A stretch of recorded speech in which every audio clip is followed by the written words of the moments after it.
Are you listening to us on Apple Podcasts or Spotify or any other platform where you can leave a rate or review? Do you like what we're doing? If the answer to all of that is yes, please consider quickly giving us a 5-star rate. And if you wouldn't mind leaving us a nice review, we greatly appreciate that as well. Okay, let's do this.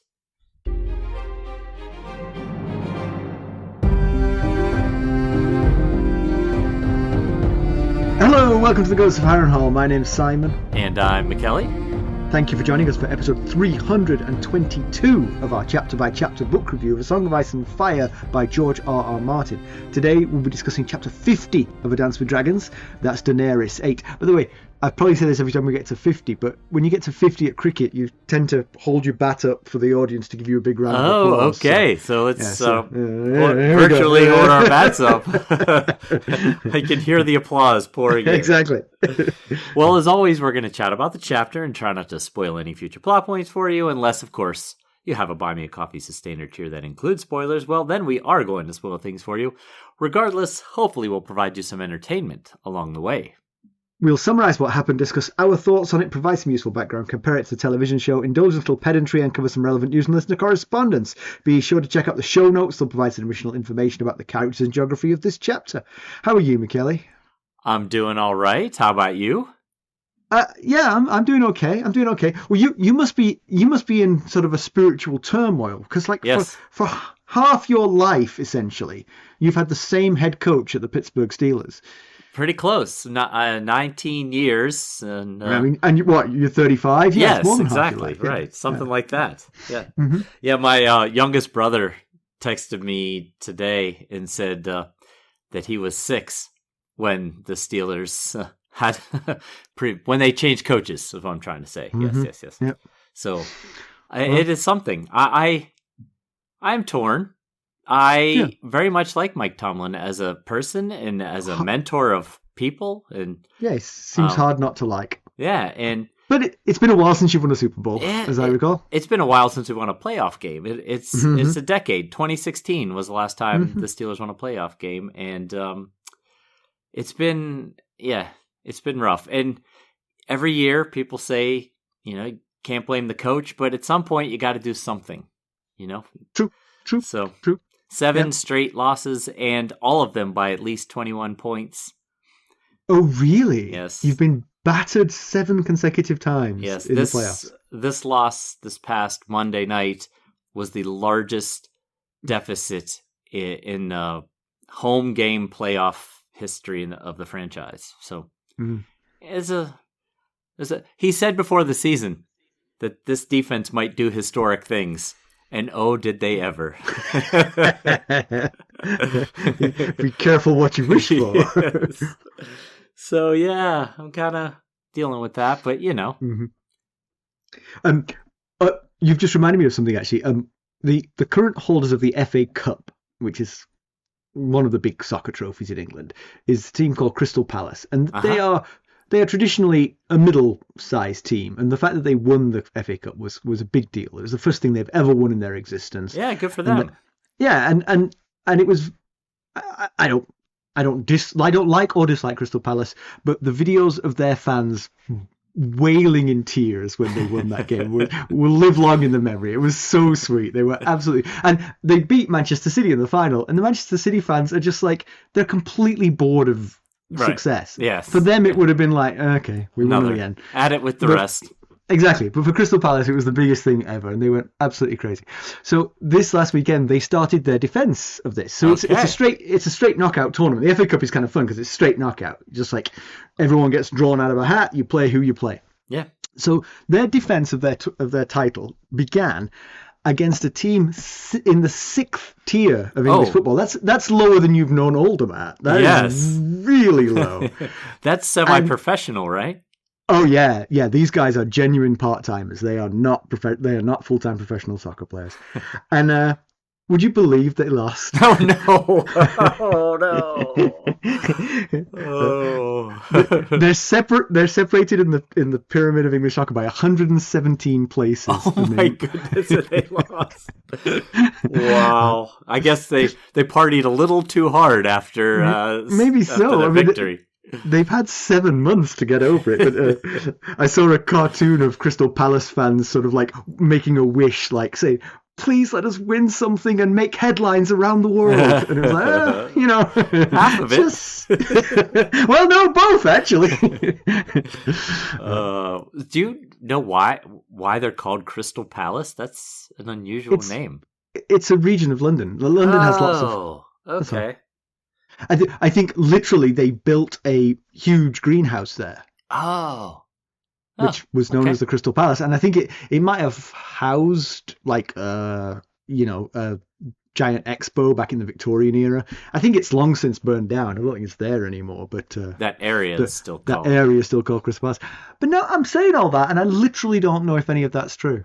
But it feels very plausible as it comes out of my mouth. Yes, it does. I bought it hook, line, and sinker, every word.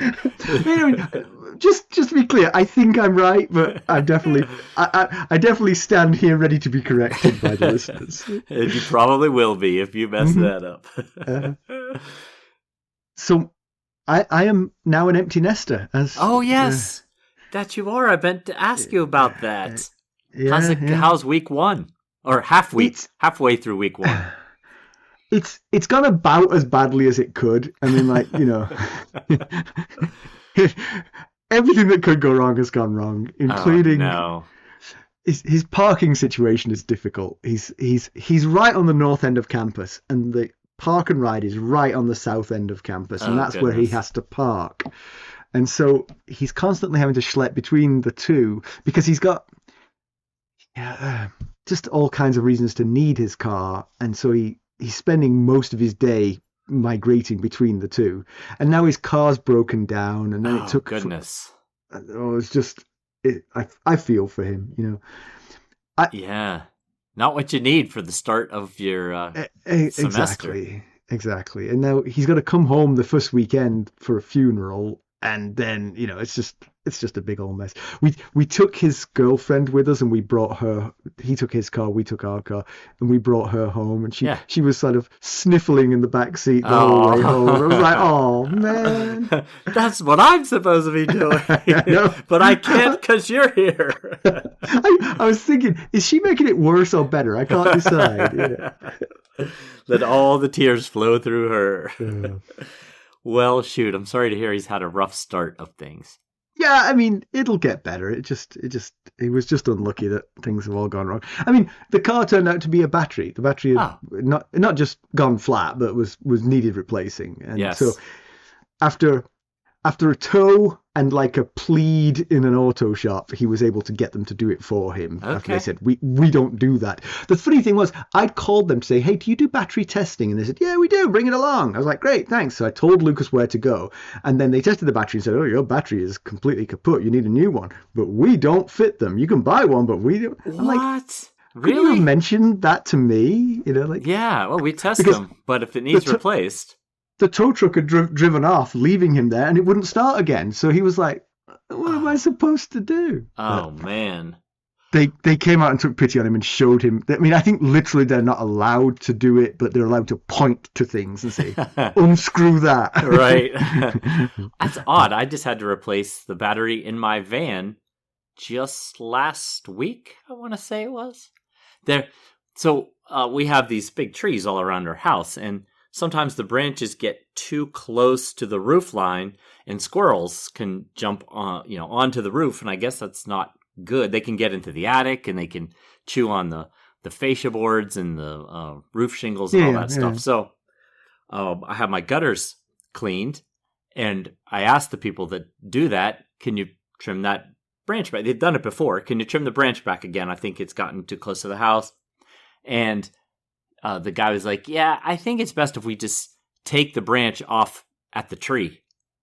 And I was like, oh, okay, awesome. I'll just move my van, which is directly underneath that giant tree limb. Branch you're planning to. The thing would not start. So I get out my car to jump it, and it still wouldn't start. That was Lucas's problem, yeah. So he was like, we'll come back. This is the second time our car batteries have been in sync. Really?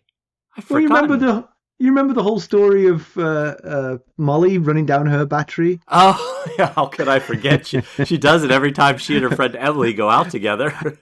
And me leaving Lucas's sunroof open in the same storm. Oh, yes. Oh, yeah, that battery jump was about one of the most harrowing experiences I've ever had. Because I'm dealing with electricity. My feet are standing in like a river of water, and I'm trying to get these jumped. Oh, what a mess. All right, well, let's get down to business. How did we leave Daenerys Targaryen? Last we saw of Dany, she was marrying Hizdahr zo Loraq, despite misgivings, and honestly, having lost her heart to Daario Naharis. Mackelly, why don't we give the summary of this one? Why don't we? To celebrate peace between Meereen and Yunkai'i, Hizdahr has invited the Yunkish commanders and their sellsword chiefs to a feast.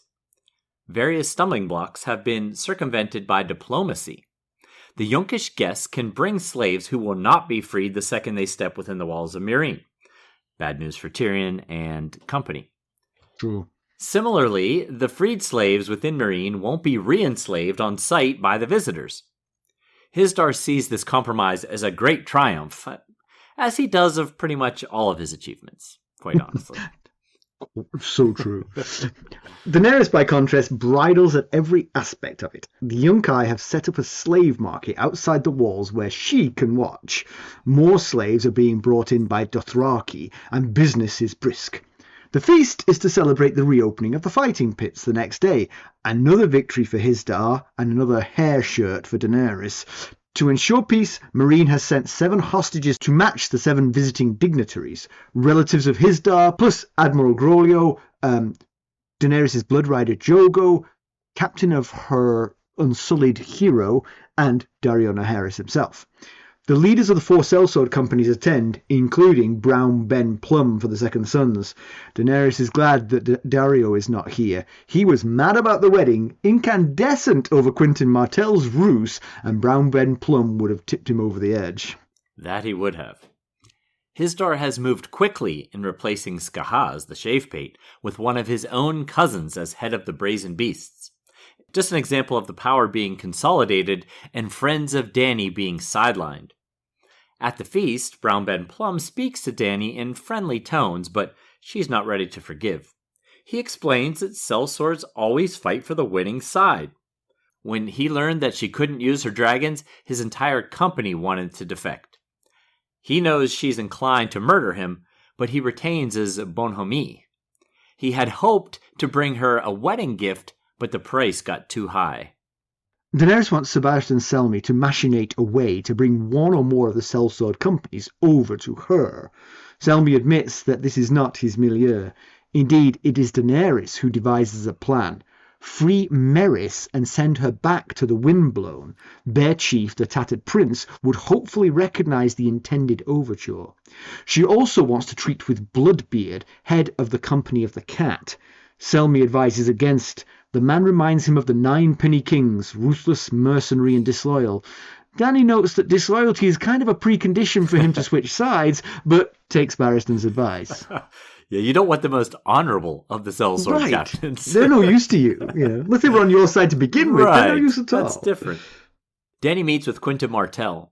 Barristan still believes that Dorne represents her best next move. Quit Essos, head to Dorne with Quentyn, and raise banners there. Dany's not ready to abandon her adopted home and brand new husband just yet. She does tell Quentyn that the dragon has 3 heads, so he shouldn't give up all hope. She can't ride all 3 dragons. She takes Quentyn down to the dungeon to meet her children. Viserion has shattered one chain and melted the other, and hangs from the ceiling by his claws. Rhaegal remains chained. She claims that Drogon is out hunting, which is technically true. She left out the part. She's making it sound like it's with permission. Yes. Quentyn is naturally afraid, and Dany assures him that he ought to be. They return to the party, and Dany goes to her new husband. He's drunk and in the mood. Dany tolerates it, and it's over blessedly quickly. Hizdahr expresses the belief or hope that he has sired a son tonight, but Dany thinks back to Mirri Maz Duur's curse and doubts that she can. He sleeps, but she cannot. She's joined by Miss Sandy, who heard crying. The little scribe comforts Dany as they speak of Nath. Eventually Dany sleeps and dreams of the fighting pits, which will open the next day. We'll be right back. Hello, friends. Are you ready to make some unforgettable memories? Well, if so, consider the Marriott Bonvoy program. Discover the perfect destination for your summer getaway and unlock exclusive deals on luxurious accommodations. With our affiliate partnership, you'll enjoy unbeatable savings and a seamless booking experience. Don't let summer slip away. Visit Marriott Bonvoy today and make this vacation season one for the books. Use our Ghosts of Harrenhal affiliate page to check it all out and buy Bonvoy points or give some as a gift. The link to our page is in the show notes. The fighting pits. Yeah, it's not... The wording of the last sentence doesn't make it clear that it's the fighting pits. But you put that in there, and when I read it, I was like, oh yeah, that makes sense. Oh. What did you think was the alternative interpretation? I don't remember the exact wording. I've just got my wording of it. I don't remember the exact wording off the top of my head either, but it was something like blood and something or other, and yeah. I just thought it was another bad dream. But yeah, it probably was the fighting pits. She definitely is not looking forward to that. It's kind of like, it's not the worst part about her giving up her dreams of ending slavery in the whole of Slaver's Bay, but it is kind of like the cherry on the top. I mean, it's giving over to the people, well, not the people, the masters' basest instincts, Yeah. The only concession she's got is that it won't be slaves fighting anymore. It will be freed men who choose to fight. But yeah, that's true. That won't change the horror very much. No, and the fact that she decided she wasn't going to open them, that Hisdar could let him be the one that opens them. There's very little consolation in the fact that she wasn't the one that did it, because she married the guy, and because she married him, he can now do it. So yeah, I also think that decision, which makes a certain amount of sense, she's like, okay, I'm going to let him do it, and then I won't have to have been the one to do it, is kind of emblematic of this shift of too much power to Hisdar. Oh, yes. If she'd been firmer on that, if she'd said, okay, I will reopen the fighting pits as a wedding gift to you, then she, I feel, could have retained more of the power. But as it is, it's completely slipping through her fingers here. Yes, it is. I think she's still got certain power, but it's kind of like not to control Meereen anymore. That is all in Hisdar's hands now. And to make it worse, he's labeled as king, not king or prince consort. So, he is acting, and she is allowing him to act as if he is the ruling king, not her, the ruling queen, and him, her consort. So, maybe that's a necessary evil to maintain the peace that she's worked so hard for. But she does recognize, I think it's to Quentyn, that his crown is through her. But outwardly, it's not looking that way. It's looking like they got married, and now he is the king of Meereen, and she is his queen. Right. I mean, it's hard to imagine what happens the day she tries to resist something. If he says, I want X, and she says no, well, he's surrounding himself with, noble kinsmen in the positions of power, in what would be the small council in Westeros. Right. What does she have? She has Barristan Selmy, who couldn't plot his way out of a paper bag. Right. He could fight his way out, but not necessarily plot his way out. He'd definitely win that. She's got Miss Andy. She's got Grey Worm. I mean, she's got nobody really who could. She's got personal protection and friendship, but she's got no one who could help her win a battle of wills within that sort of like tight-knit council. Even the Green Grace, the Green Grace is the one who pushed Hisdar on Dany. So you would assume that there is something going on there. Yeah, I mean, you feel like any bond of sisterhood is somewhat second takes second place to the bond of sort of being Giscari, old blood. Yeah. Myronese, exactly. I wonder if Dany had somehow been influenced by Ned and Jon, that she keeps giving away opportunities to maintain control of certain situations and certain groups. It does feel like one interpretation of what's going on here. It is her coming round to Barristan's point of view. You know, if she keeps on abdicating more and more responsibility, then what's the point staying? You know, yeah, that's very his true. dad doesn't love her. She might as well go. You know. Yeah, that's very true. She wonders. I think it's pretty early on in the chapter. Yeah, I think it's in the first page or two. Why this piece that she worked so hard for, that she married his Dar for, tastes like defeat. And to put it bluntly, it's because it is. Right. It is defeat. I mean, she's, as we've said before, she's given a temporary reprieve to a current generation of people. Right. Yes. Many of whom who are suffering worse than they were when they were enslaved. Many. So, sure. Yeah.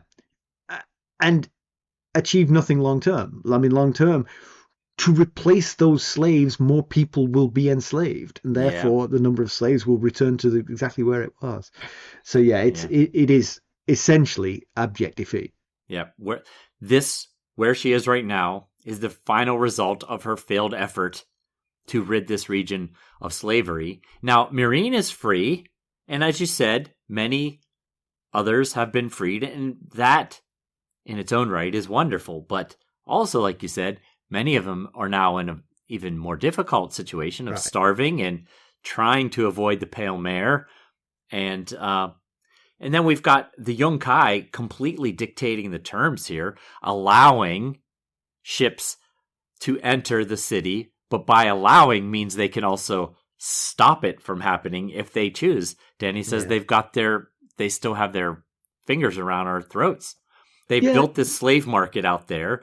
They're surrounding the walls of the city, and we know that they've destroyed Astapor. It doesn't feel like equal peace negotiations here. Yeah, I did wonder. I mean, presumably, I don't think we were given a timeline since the wedding, but it feels very soon, right? Yes, it feels like it's so. If you assume the wedding is the sort of like the culmination of, you know, the end of hostilities, okay, right? Then it makes a certain amount of sense that within a day or two, the Yunkai'i are still in the field and still surrounding. But it also feels like within the next 2 or 3 days, they should be gone. Why are they still besieging a city that they're now at peace with? Yeah, possibly it's because Dany mentions that the Dothraki are riding to Meereen to sell their slaves, or not sell, but barter their slaves outside the walls of the city, and she's completely helpless to stop it. So maybe that has something to do with it. But, okay, that is a reasonable point. However, she's not going to buy those slaves. But maybe she would. Maybe she would give the Dothraki whatever the Dothraki might be interested in, horse balm of some sort, and take the slaves and immediately free them. Maybe that's what the Yunkai'i are afraid of. They don't want that to happen. There's this whole new crop of slaves, which I could imagine that the whole of the grass sea of Dothraki Sea is not that populated. I mean, they must be like scraping the barrel to get slaves together from there. Probably the Lazarene is where the Lazarene, them from. The Lazarene are basically just like, let's have another kid so we can give up another slave to the Dothraki. You know? That's it. It's the Lazarene is definitely one of their primary sources of slaves because they're peaceful people. And right. That makes them an easy target. You see my point. It feels like if she won't buy the slaves from them, the Dothraki will probably head to another city which would buy the slaves from them. Yunkai'i, so long term, they don't have a reason to stay there. No, you're absolutely right. Not long term.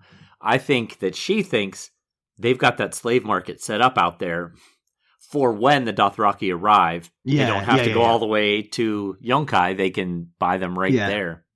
Right, and that does make a certain amount of sense. Plus, that means the Dothraki don't descend on Yunkai'i. I mean, I'd be happy with that myself.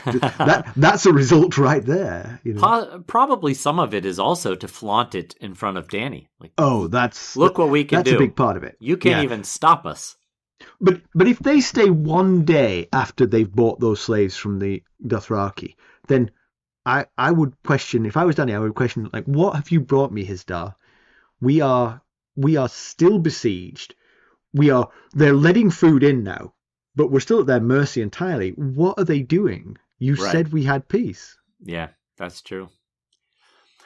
So there's only 2 cities left, major cities left in Slaver's Bay, since Astapor has been destroyed. Possibly will be rebuilt someday, you would think. But at the moment, it's just Yunkai'i and Meereen. And I wonder if we'll have a tale of 2 cities situation going forward. Will both prosper? Will one prosper more than the other? Will they influence each other? Will Meereen manage to stay free while Yunkai'i is not? It's could be fascinating to behold. I will say, when one side is playing by the rules and the other side is not, the one not playing by the rules will often find advantage. Yes, I had that same thought. Mm-hmm. So anyway, the whole chapter is pretty rough on Dany, especially that she's having to sort of she's not coupling because she's estranged from the man she loves, Daario, while simultaneously having to be nice and friendly with people she sees as her enemies and her betrayers and her tormentors, basically those who parade slaves before her, those who've betrayed her, those who are using their marriage to her to feather their own nests. All of this is just, and with no Daario to confide in, it's a rough old chapter. Yeah, and I think because of all that, the defeat must feel so palpable. If the 2 cities had come to terms and both parties had stayed in their own cities, she might not necessarily feel it as much as she does in this situation because her city is free. It can go about doing its free things. Yunkai'i can go back to doing its slavery thing. But no, they're here in her city, flaunting the fact that they basically won their ability to be slavers. Yeah. So at the feast, the Yunkish wise masters assemble.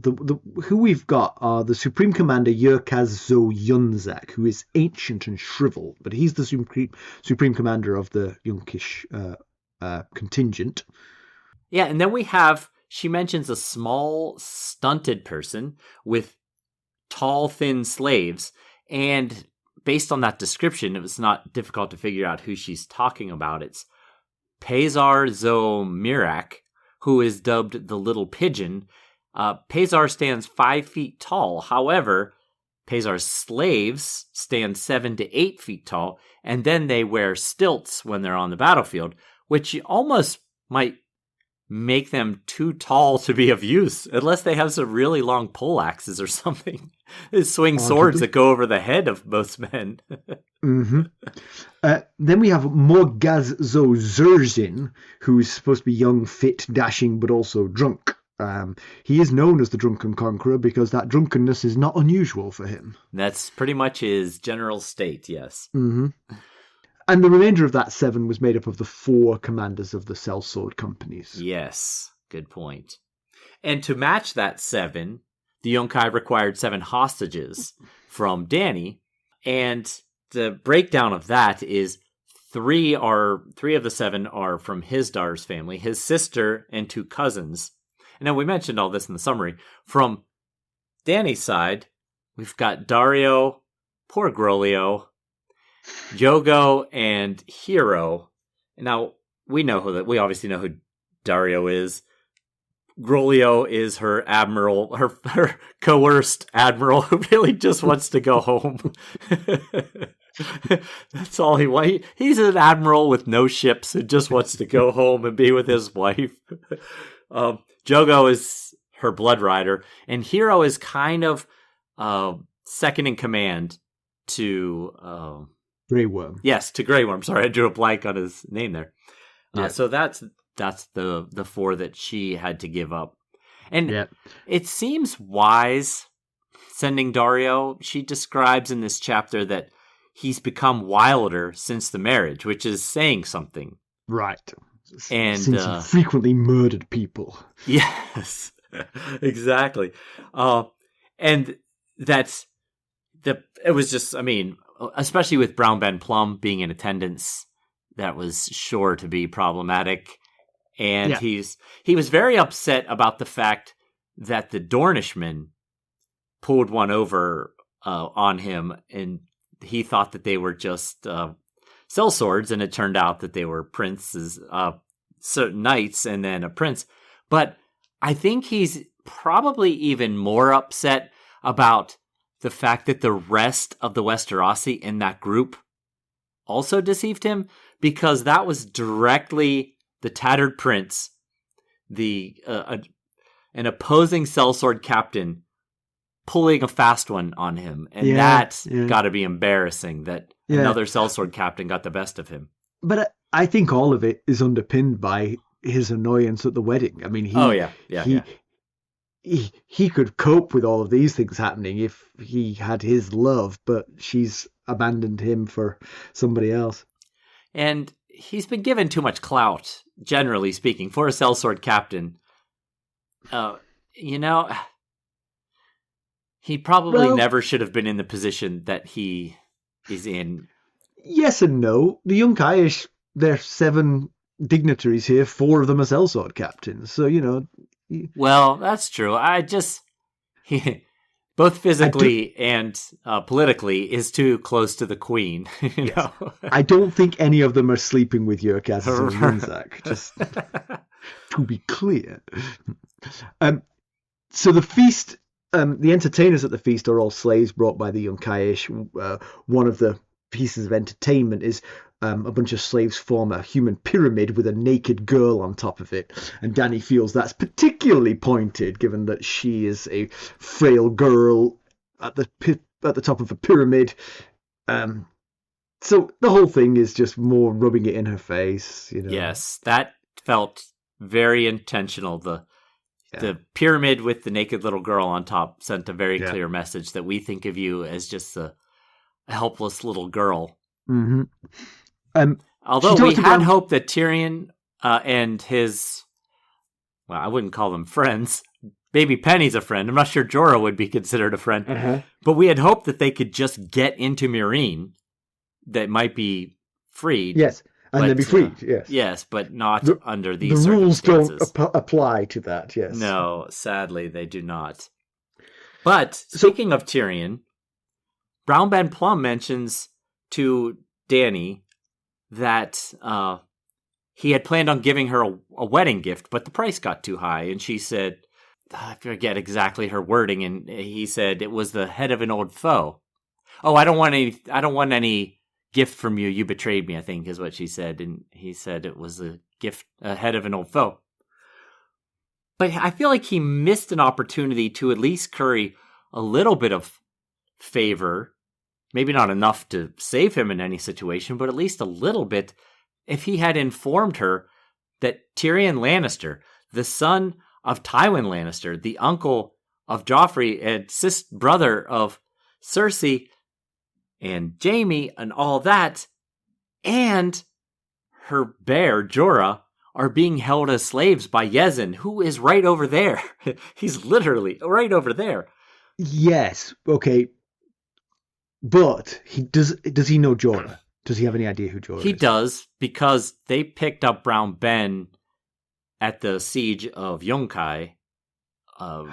So Brown Ben has been with them since the time that Jorah was still with Dany. Of course. Huh. All right, so yes, he knows that. Did he see him at the slave? I mean, I thought he might have wandered away after he lost Tyrion, because he might not have noticed, and Jorah was pretty beaten up. Right, I take your point though. Yeah, he should have known that. But The only thing about that is this. If you say to someone, oh, there was this perfect gift, I really wanted to buy it for you, but it just got too expensive. Maybe best to leave it at that if it's something that person really, really wanted. Cause... Especially if you stole a bunch of gold from them.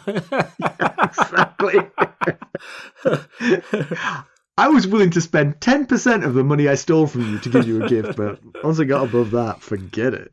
No I way. was just thinking that Hisdar mentioned that Yezen would give them the castrati singers that sung so beautifully if they asked.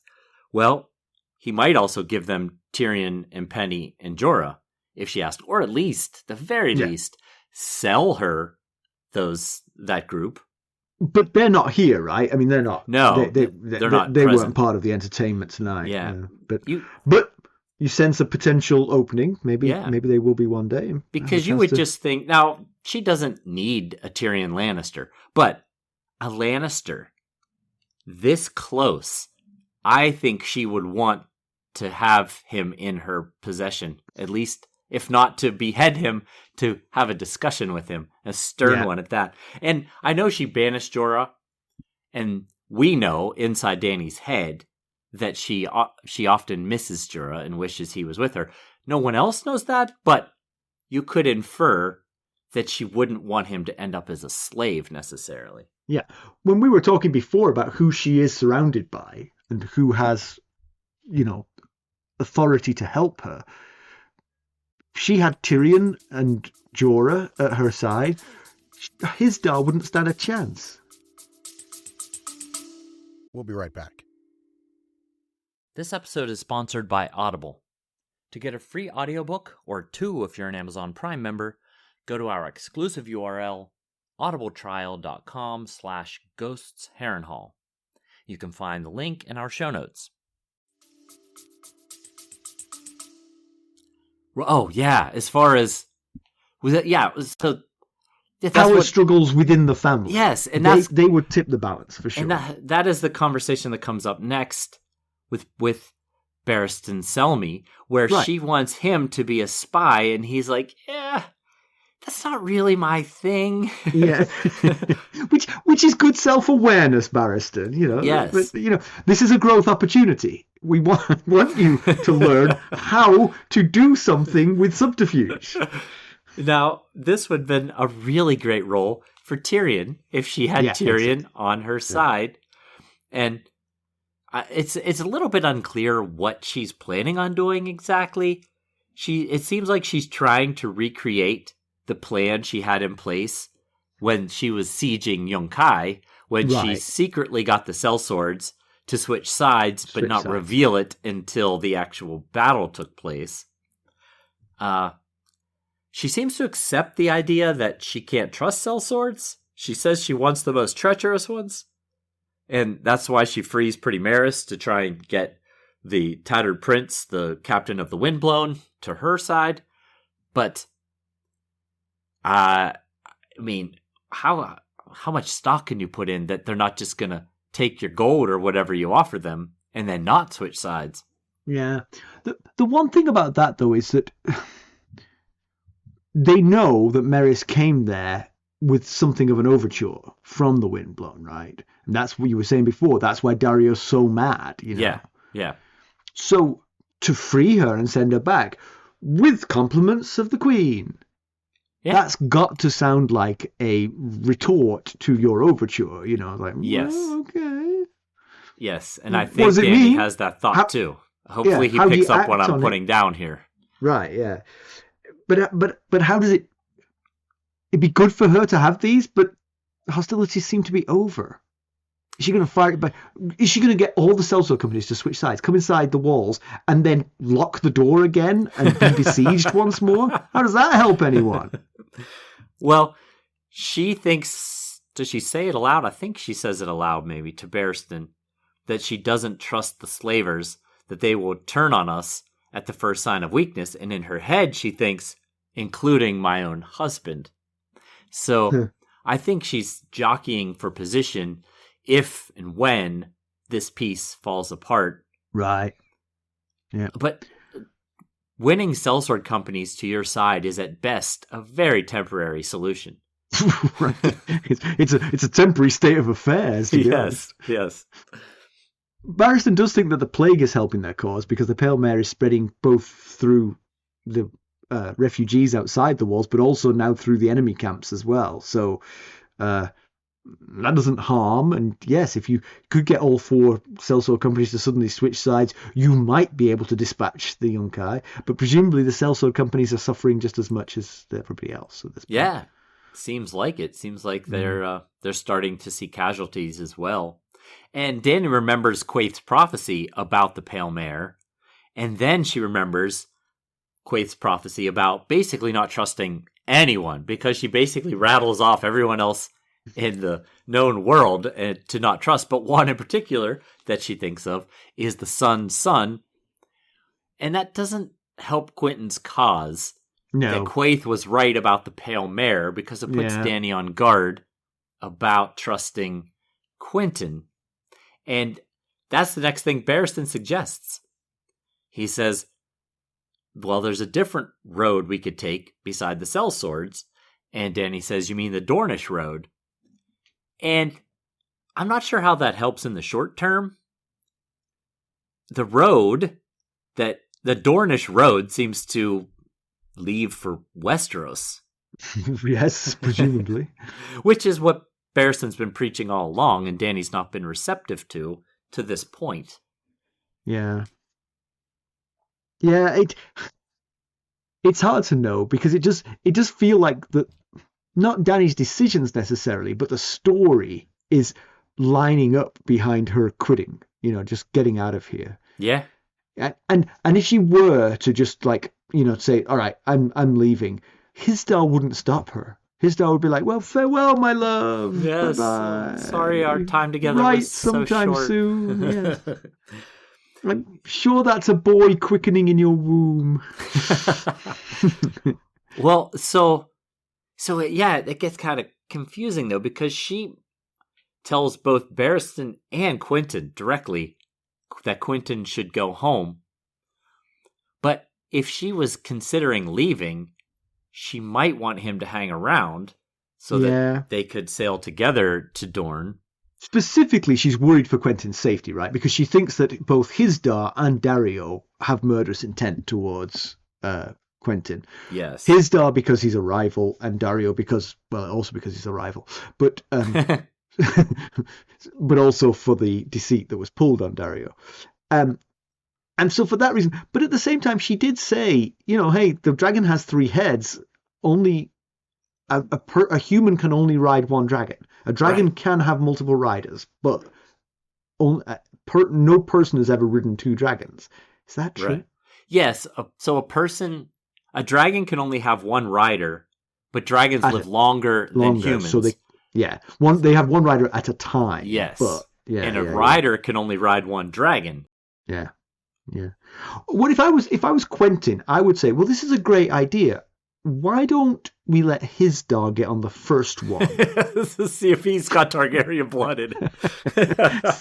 See how that goes, and then let's reconvene afterwards and discuss the next steps. So there are some questions about her motives here at the end of the chapter. The first one is, why does she even bother to show Quentyn the dragons? Is it possibly just because she figured he's made this long journey? Why not show him these amazing mythical creatures? Or is it maybe that she, regardless of when she leaves for Westeros, she is planning on someday sailing to Westeros, so she shows Quentyn the dragons are real, and then she says, all right, now go home because this is dangerous here for you. He gets back to Westeros and he tells his father and anyone else who will listen, I saw the dragons. They are scary. Yeah. And it begins to build support ahead of her arrival. Yeah, the 2 she could control looked scary. God knows what the 3rd one looked like. And when I say control, I'm putting those in quotes. She did not get anywhere near those things. But then, so do you think there was any other reason? Well, that makes a lot of sense. It's kind of like because rumors of dragons have spread around the world now. Yes. But this would be more than rumor. If Quentyn were to go back to his father and say, "Oh boy, Yeah. that was not a mama's farce. Those things are big. That was top-notch CGI what I saw there." And we know in Westeros, Cersei thinks it's all just silliness, these talk of dragons. Not unreasonably. They've been extinct for 120 years, whatever it is, you know? Yeah, right. Yeah. So I think that's probably the reason. But then the reason that she showed him the dragons. But then on the way to the dragons, she mentions that the dragon has 3 heads. My marriage need not be the end of all your hopes. Right. What is she saying there? That's the line that stuck with me, yeah. And I'm sure it stuck with Quentyn. Go on. Pretty lady not ruling me out, I take it. So is she saying I might take a second husband? That's what, if all right, donning my Quentyn Martell persona, heck yeah, that's what she's saying. That's what I'm hearing. So, but the tricky part about that is then say, to then tell me to go home? Yes. No. Right. Mixed messaging here. Yeah. I'll be right here until you act on that previous thought. So is she sending him home so that when she sails for Westeros, she might marry Quentyn? Yeah. Or at least...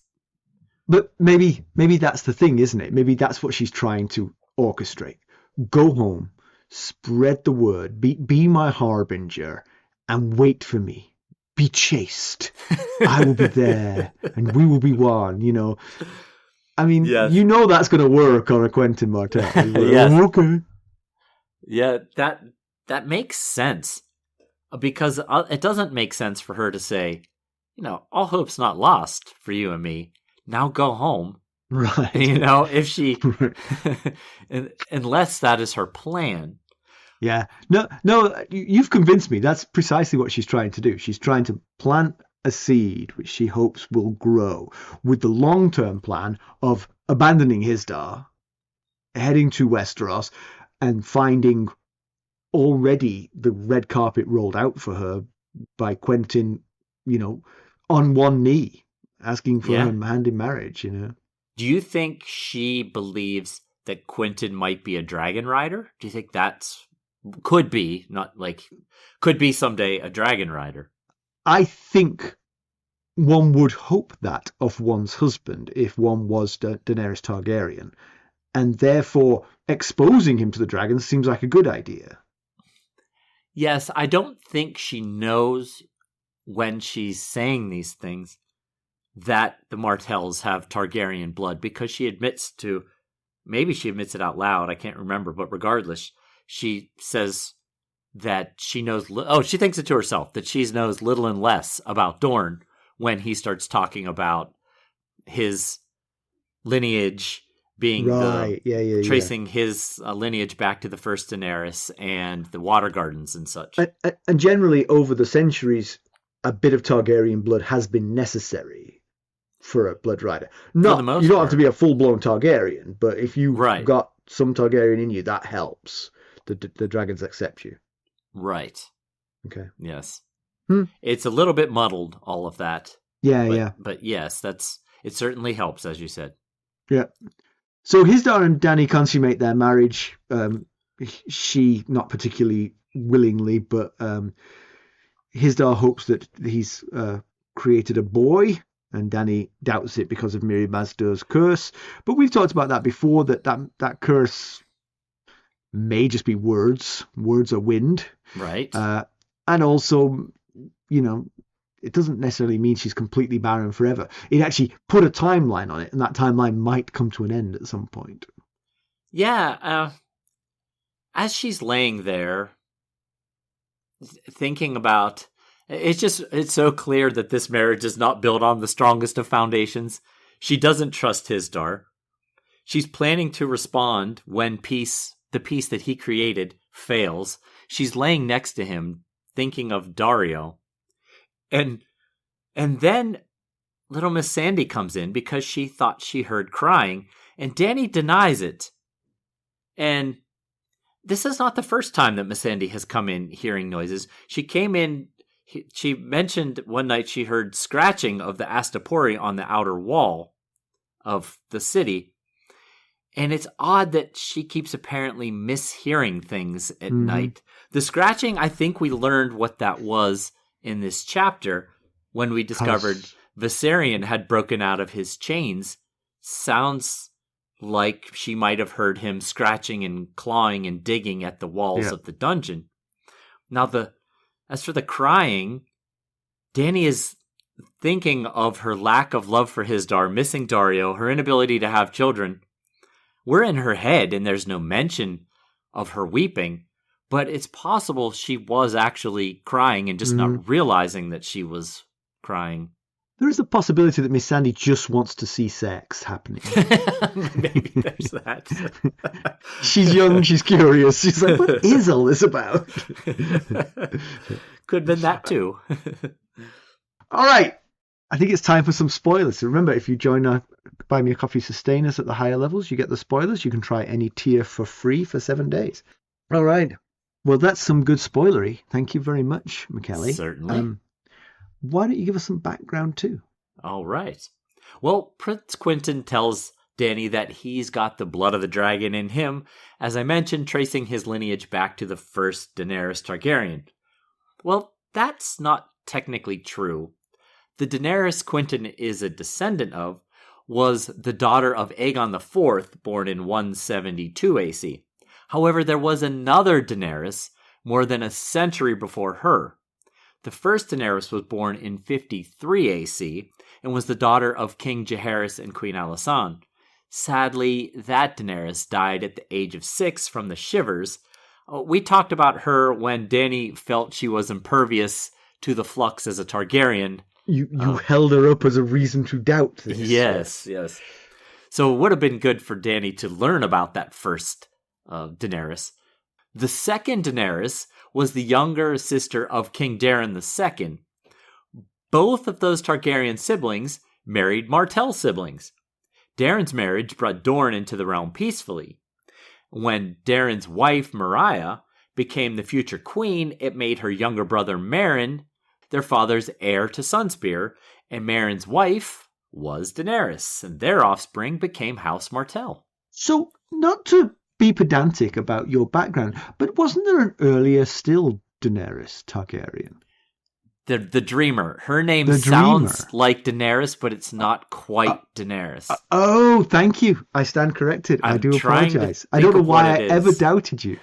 Well, I thought it was a Daenerys too, so I went and looked her up. And I just looked her up last night, and it's close to Daenerys, but it is not Daenerys. Fine. I typed in Daenerys into a wiki of Ice and Fire, and only 3 came up, and none of them were her. And I was like, who's the Dreamer then? Right. What is her name? That's exactly who I was thinking of. I thought she was a Daenerys. Okay. Yeah. Well, put us straight on the Discord server, everyone. Who are we mixing this up with? In comparison with the television show, Hisdar and Dany aren't married yet when the fighting pits are reopened. TV Hisdar is a way more sympathetic character. You actually kind of don't dislike him.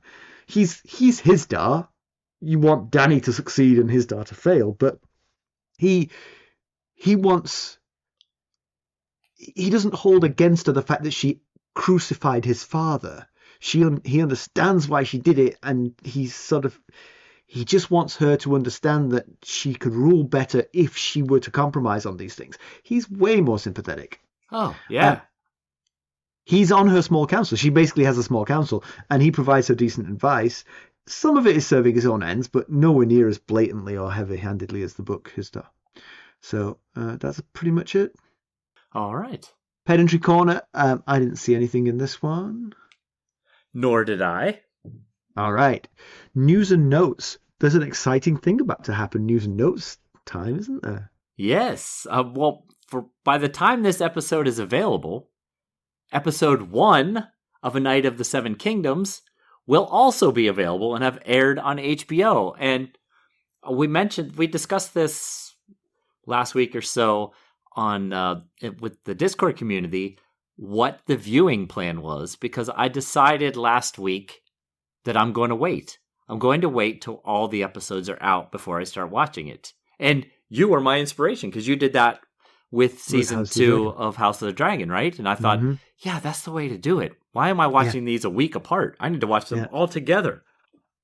It's funny actually because when I told you that, you not intentionally, but you made me feel a little bit guilty because as I recall, I said something like, "Are you watching House of the Dragon?" And you said, "Yes, that's part of the job." That does sound like, and I said, "Yeah." Oh wait, I'm not. I'm saving it up for later.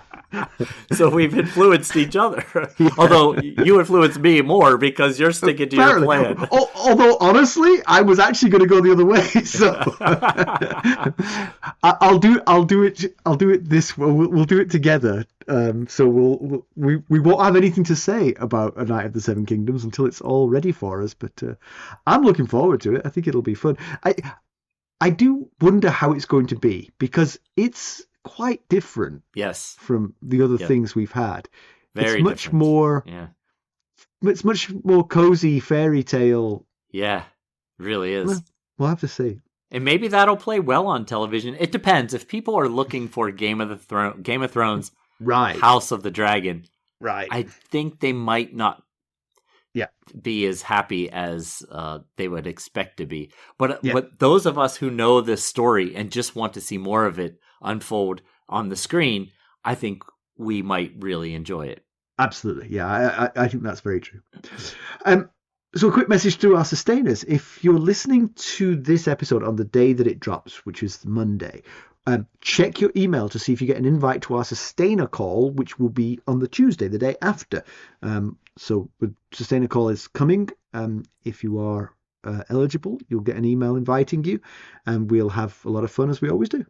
I sent them out today. So, well, today is Wednesday, the week before. The Wednesday before, yeah. So they're there. Yeah. What he means is don't look at your email from today, look at your email from 4 days ago. Yes, that's what I mean. It's like that call in the talk show. Oh, yes, that's funny. And finally, we have really good news. We have an upgraded Buy Me a Coffee sustainer. Zengai has upgraded to the Landed Knight tier. So I hope you enjoyed the spoiler discussion, Zengai. Excellent. Yep. Yes. And you can go back and listen to all the older spoiler episodes as well if you'd like. Thank you, Zengai. We appreciate it. Yes, thank you so much. All right, let's conclude this one. Not a lot of progress for Dany. She's frustrated and trapped in a cage, partially over her own making. Her sacrificing freedom for security isn't sitting well with her conscience.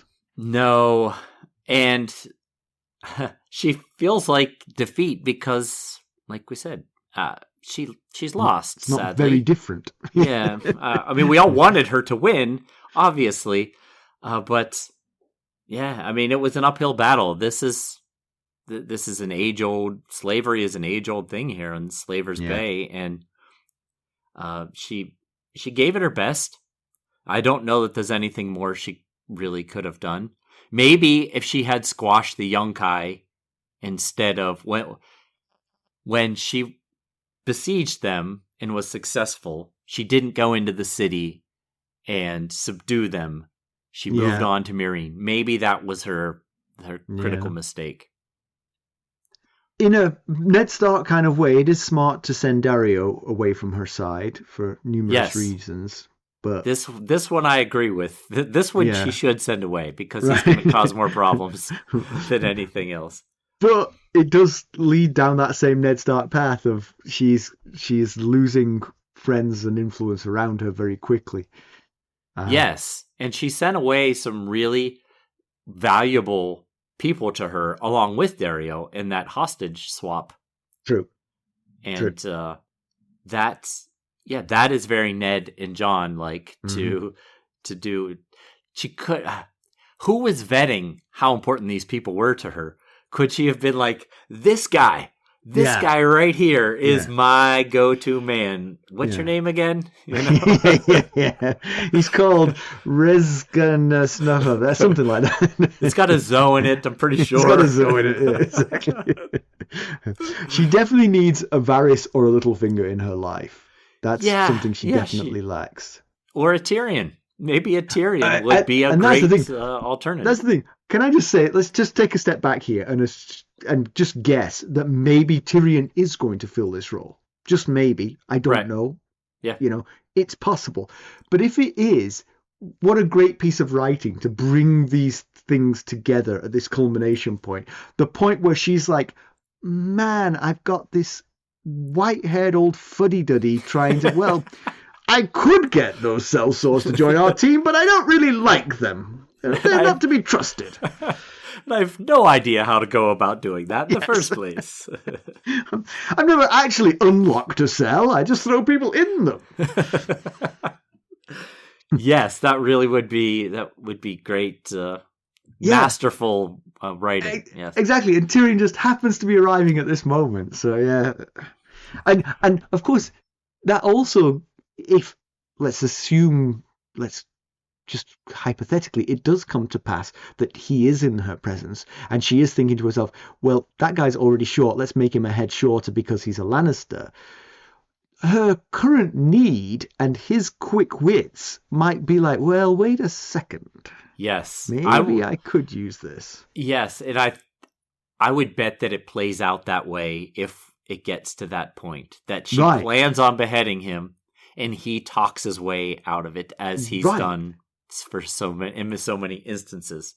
Yeah. I had kind of hoped for more from his style. Again, I think maybe partially influenced by the TV show where he was a more sympathetic character. He is hitting all of my lowest expectations of what he might do. You know, there's just no compromise. He's like, okay, now I've got the power, I'll do whatever I want. You know? Yes, very much so. And finally, what does Dany want from Quentyn? She's giving quite the mixed messages. Go home, but also my marriage shouldn't be the end of your hope for us. Okay, well, which is it? Or is it both? Not while you still have those 50,000 swords at your disposal. Go home with them and wait with them, and I will be there. Yeah. Okay, next time we have a Theon. We always like a Theon. I feel like him being called Theon is a good sign. It is. Yes. You didn't say Reek. You didn't say a ghost in Winterfell. You said Theon. Exactly. His birth-given name. Just maybe he can start to redeem himself. Yes. All right. There's 3 ways that you can help us. You can leave us a 5-star rating and maybe a positive review. We'd like to read out the positive reviews, but it's been a while since we've had one. So let us know if you send us. Well, actually, that's a good idea. If you do give us a review somewhere, drop us a line on Discord and we'll hunt it down. Yes, please do, because unless you're in the US, I literally have to go hunting country by country to try and find new reviews outside of the US. Yeah. So if you've left a review or in the future leave a review, please let me know so I can read it out. Yeah. You can buy us a cup of our gold at buymeacoffee.com/ghostharrenhal. There you can join us at any of the various sustainer levels. There's a tier to match your budget and your interest. The upper tiers get you the spoilers, as Zenge now has at their disposal. And you can try any of the tiers for 7 days for free. Or you can just make a donation directly to our cause at our website, ghostsofharrenhal.buzzsprout.com. And if you're looking for more ways to interact with us, well, one thing you could do is you could send us a text. The link is at the top of every episode show notes. Please just keep in mind we have no means of responding, but we very much do enjoy reading them. And if you're interested in keeping up on the latest Ghosts of Harrenhal news and developments, well, I suggest you check us out on our social media. You can follow us on Twitter at Ghost Harrenhal. We're on Facebook, Instagram, Discord, and YouTube. Thank you for listening. Thanks. Bye. Bye.